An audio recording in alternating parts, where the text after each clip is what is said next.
तमिळनाडूच्या राजकारणात एक अभिनेता येतो, नवी पार्टी काढतो आणि पहिल्याच फटक्यात 50 वर्षांची प्रस्थापित सत्ता केंद्र हलवून सोडतो.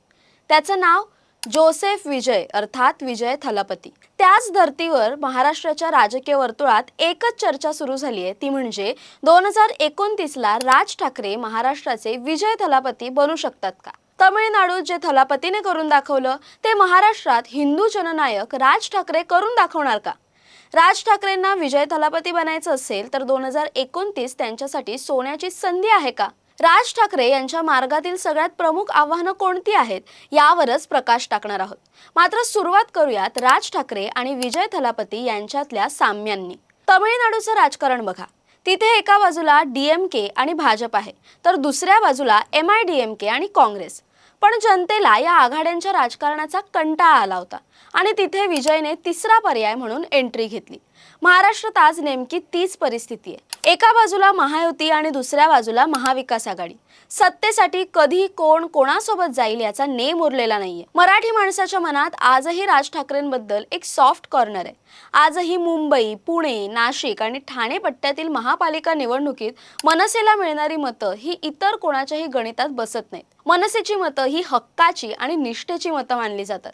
अनेकांसाठी, विशेषतः 80 आणि 90च्या दशकात जन्मलेल्या एका संपूर्ण पिढीसाठी राज ठाकरे हे त्यांचं पहिलं राजकीय प्रेम आहे. त्यांचा करिश्मा, त्यांचा रुबाब आणि त्यांची स्पष्ट वक्ती शैली यावर आजही ही पिढी फिदा आहे.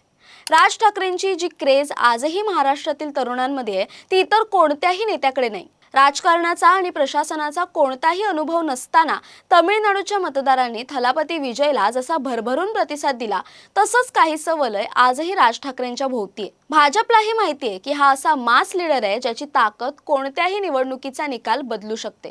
2029 मध्ये महाराष्ट्र एका नव्या पर्यायाकडे पाहतोय आणि तो पर्याय म्हणजे महाराष्ट्र नवनिर्माण सेना. कारण लोक आता महायुती आणि महाविकास आघाडीच्या सोयीच्या राजकारणाला वैतागलेत. सध्या राज्यातील विरोधकांची अवस्था बघितली तर ते पूर्णपणे गलित गात्र झालेले दिसतात. काँग्रेस असो, शरद पवारांची राष्ट्रवादी असो किंवा उद्धव ठाकरेंची शिवसेना, विरोधी पक्षाचा आवाज जसा दमदार असायला हवा तसा तो आज कुठेच दिसत नाही. देवेंद्र फडणवीस जेव्हा विरोधी पक्षात होते तेव्हा त्यांनी पेनड्राईव्ह बॉम्ब फोडून सत्ताधाऱ्यांची झोप उडवली होती.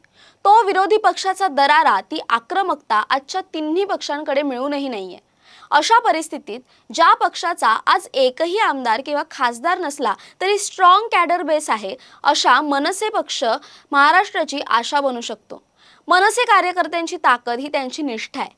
नुकताच गाजलेला हिंदी विरुद्ध मराठी परीक्षेचा मुद्दा असो व मराठी भाषेचा मुद्दा, मनसेने दाखवून दिलंय की आक्रमकता कशी असावी. राज ठाकरेंना महाराष्ट्राचे विजय थलापती बनण्याचा सगळ्यात जास्त स्कोप का आहे हे जाणून घेण्यासाठी आपल्याला थोडं इतिहासात जावं लागेल. 2009 ची ती विधानसभा निवडणूक आठवा, जेव्हा राज ठाकरे नावाचं वादळ पहिल्यांदाच विधानसभेच्या रिंगणात उतरलं होतं. कोणत्याही प्रस्थापित शक्तीची साथ नसताना मनसेचे चक्क 13 आमदार निवडून आले होते. त्या निवडणुकीत राज ठाकरेंच्या इंजिनने तेव्हाच्या शिवसेना भाजप युतीचा अक्षरशः करेक्ट कार्यक्रम केला होता. युतीच्या बालेकिल्ल्यांना भगदाड पडलं होतं आणि राज ठाकरेंनी हे सिद्ध केलं होतं की जर मराठी माणूस पाठीशी उभा राहिला तर प्रस्थापितांचे सिंहासन डळमळीत होतात. अर्थात राज ठाकरेंची ताकद आपण पाहिली तशी त्यांच्या समोरची आव्हानंही तितकीच कठीण आहेत. राज ठाकरे यांना महाराष्ट्राचे विजय थलापती बनायचं असेल तर त्यांना काही मोठे बदल करावे लागेल. थलापती विजयने केवळ क्रेजवर अवलंबून न राहता तळागाळातील संघटना बांधणीवर भर दिलाय. राज ठाकरेंनाही आता केवळ भाषणांच्या जोरावर नाही तर प्रत्येक बूथवर कार्यकर्त्यांचं जाळं विणावं लागेल. त्यांना 2029 साठी किंग मेकर नव्हे तर किंग होण्यासाठी रणनीती आखावी लागेल. मराठी माणसांच्या मनातील त्या सॉफ्ट कॉर्नरला वोट बँकमध्ये रूपांतरित करणं हेच राज ठाकरेंपुढील सर्वात मोठं आव्हान आणि संधी आहे. तमिळनाडूत जोसेफ विजयने हे सिद्ध केलंय की जर तुमची नियत साफ असेल तर तुम्ही 50 वर्षांची सत्ता केंद्र उलथवून लावू शकता. महाराष्ट्रात राज ठाकरेंकडे वलय आहे, ऐतिहासिक पार्श्वभूमी आहे आणि तरुणांचा पाठिंबाही आहे. गरज आहे ती फक्त 2009 सारख्या एका विराट झेप घेण्याची. 2029च्या निवडणुकीत जर राज ठाकरेंनी स्वतंत्रपणे आणि आक्रमकपणे मैदानात उतरले तर ते महाराष्ट्राचे विजय थलापती म्हणून नक्कीच इतिहास घडवू शकतात. तुम्हाला काय वाटतं? राज ठाकरे 2029 मध्ये थलापती विजय सारखा करिश्मा करून दाखवतील का? महाविकास आघाडी आणि महायुतीला मनसे पर्याय ठरू शकेल का? राज ठाकरे हे महाराष्ट्राचे विजय थलापती बनतील का? आम्हाला कमेंट करून नक्की सांगा. तसेच अशा नवनवीन व्हिडिओजसाठी टाइम महाराष्ट्राला सबस्क्राईब करा. धन्यवाद.